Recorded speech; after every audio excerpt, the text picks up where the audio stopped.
ಇನ್ನು ರೇಣುಕಾಸ್ವಾಮಿ ಕೊಲೆ ಕೇಸ್ ವಿಚಾರಕ್ಕೆ ಸಂಬಂಧಪಟ್ಟಂಗೆ ಬಿಗ್ ಟ್ವಿಸ್ಟ್ ಸಿಕ್ಕಿದೆ. ಯಾಕಂದರೆ ವಿಚಾರಣೆ ಸಂದರ್ಭದಲ್ಲಿ ನೀಡಿದಂಥ ಹೇಳಿಕೆ ಮೊದಲ ಸಾಕ್ಷಿ ಉಲ್ಟಾ ಹೊಡೆದಿರೋದು.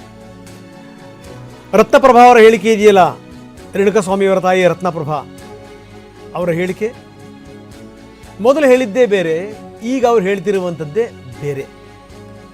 ಈ ಹಿಂದೆ ಅವರು ಕೊಟ್ಟಂಥ ಹೇಳಿಕೆಗೂ ಈಗಿನ ಹೇಳಿಕೆಗೂ ಬಹಳ ವ್ಯತ್ಯಾಸ ಇದೆ. C V Nagesh cross examination ಸಂದರ್ಭದಲ್ಲಿ ಇವರು ಉಲ್ಟಾ ಹೊಡೆದಿದ್ದಾರೆ. ಹೀಗಾಗೇನು ಅಂದರೆ ಪ್ರತಿಕೂಲ ಸಾಕ್ಷಿಯನ್ನಾಗಿ ರತ್ನಪ್ರಭಾ ಅವರನ್ನು ಪರಿಗಣಿಸಿ ಅಂತ ಅರ್ಜಿ ಹಾಕಲಾಗಿದೆ.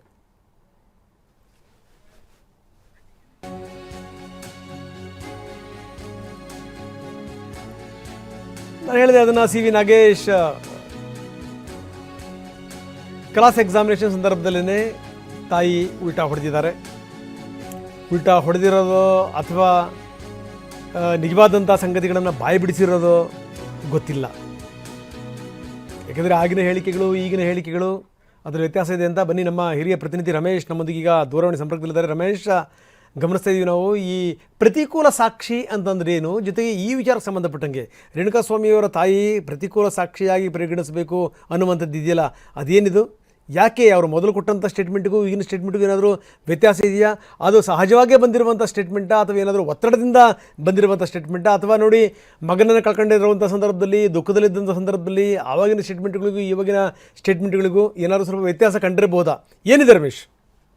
ರಂಗನಾಥ್, ಈ ಕೇಸ್ನಲ್ಲಿ ರೇಣುಕಾಸ್ವಾಮಿ ತಾಯಿ ಪ್ರತ್ಯಕ್ಷ ಸಾಕ್ಷಿ ಅಲ್ಲ, ಅವ್ರೇನಿದ್ರು ಸಾಂದರ್ಭಿಕ ಸಾಕ್ಷಿ. ಅಂದ್ರೆ ರೇಣುಕಾಸ್ವಾಮಿ ಕಿಡ್ನಾಪ್ ಸಂಬಂಧಪಟ್ಟಂತೆ ಅವರು ಹೇಳಿಕೆ ಸ್ವಲ್ಪ ಮಟ್ಟಿಗೆ ಮಹತ್ವ ಇದೆ.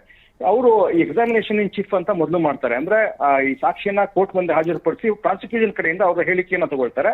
ಆಗ ಪ್ರಾಸಿಕ್ಯೂಷನ್ ಪರವಾಗ ಅವರು ಎಲ್ಲ ಹೇಳಿಕೆಯನ್ನ ಕೊಟ್ಟಿದ್ರು. ರೇಣುಕಾಸ್ವಾಮಿ ಮೊಬೈಲ್ ನಂಬರ್ ಅನ್ನ ಗುರುತಿಸಿದ್ರು, ಮತ್ತೆ ಆತ ಫೋನ್ ಮಾಡಿದ್ದನ್ನ ಹೇಳಿದ್ರು. ಒಂದು 2 ವಾರದ ಹಿಂದಷ್ಟೇ ಈ ಎಲ್ಲ ಹೇಳಿಕೆಯನ್ನ ಅವರು ಕೋರ್ಟ್ ಮುಂದೆ ಕೊಟ್ಟಿದ್ರು.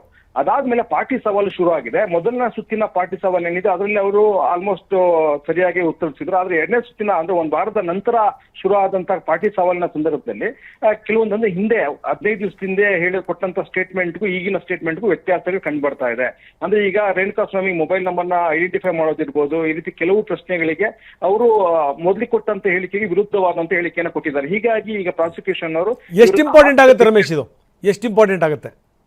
ಇದು ಕೇಸ್ಗೆ ಈಗ ಕಿಡ್ನಾಪ್ ಆಗಿರೋದಂದ್ರೆ ಇದು ಬಹಳ ದೊಡ್ಡ ಇಂಪಾರ್ಟೆಂಟ್ ಅಲ್ಲದೆ ಹೋದ್ರು ಕಿಡ್ನಾಪ್ಗೆ ಸಂಬಂಧಪಟ್ಟಂತೆ ಅಥವಾ ಇದು ಕಿಡ್ನಾಪ್ ಆಗಿ ನಿಜನಾ ಇಲ್ವಾ ಅನ್ನೋದಕ್ಕೆ ಸಂಶಯ ಕ್ರಿಯೇಟ್ ಮಾಡೋದಕ್ಕೆ, ಪ್ರಾಸಿಕ್ಯೂಷನ್ ಮೇಲೆ ಸಂಶಯ ಕ್ರಿಯೇಟ್ ಮಾಡೋದಕ್ಕೆ ಈ ಒಂದು ಅಂದ್ರೆ ಹೆಲ್ಪ್ ಆಗುತ್ತೆ. ಅಂದ್ರೆ ಅಷ್ಟೇ ಆಗೋದ್ರೆ ಆಗ ಪ್ರಾಸಿಕ್ಯೂಷನ್ ಒಂದು ಇರುವಾಗ ಏನು ವಾದ ಇದೆ ಅದಕ್ಕೆ ಒಂದ್ ರೀತಿ ವಿರೋಧ ಆದಂಗೆ ಆಗುತ್ತೆ. ಮತ್ತೆ ಇದು ಆರೋಪಿಗಳಿಗೆ ಸಹಜವಾಗಿ ಅನುಕೂಲ ಆಗುತ್ತೆ. ಧನ್ಯವಾದ ರಮೇಶ್ ತಮ್ಮ ಮಾಹಿತಿಗೆ.